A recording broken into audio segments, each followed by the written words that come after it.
Personal na kinumusta ni Pangulong Ferdinand R. Marcos Jr. ang mahigit 300 Pilipino mula gitnang silangan na nakauwi na ng bansa. Yan ang ulat ni Clazel Pardilla.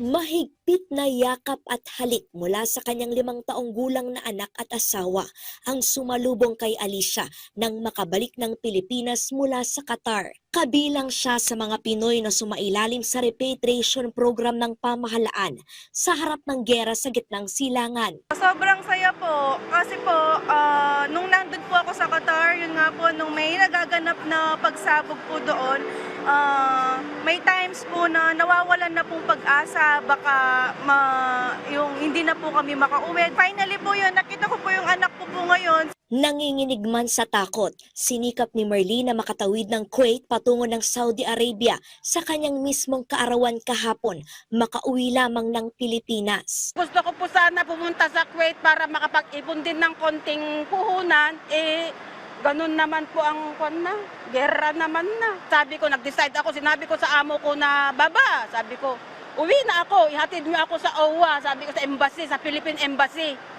Kasi talagang di na ako makatulog. Ngayong araw, 343 Pilipino ang nakabalik na ng bansa, lula ng ika-4 na chartered flight ng pamahalaan mula sa Bahrain, Qatar, Kuwait at Saudi Arabia.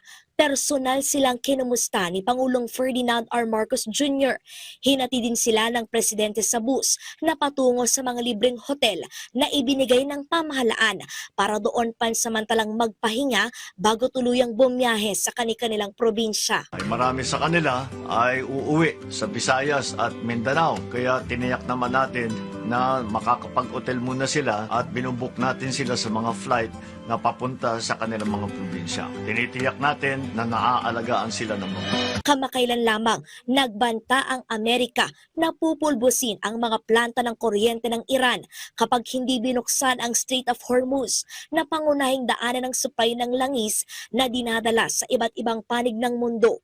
Ayon sa Department of Migrant Workers, umaakyat pa ang bilang ng mga nais sumailalim sa repatriation. We are looking at around at least 1,200 to be repatriated in the coming days. Tiniyak naman ng DMW ang pagbibigay ng tulong pinansyal, psychological intervention, libreng training, puhunan sa pagninegosyo at iba pang reintegration program sa mga nakauwing OFW. Clazel Pardilla para sa Pambansang TV sa Bagong Pilipinas.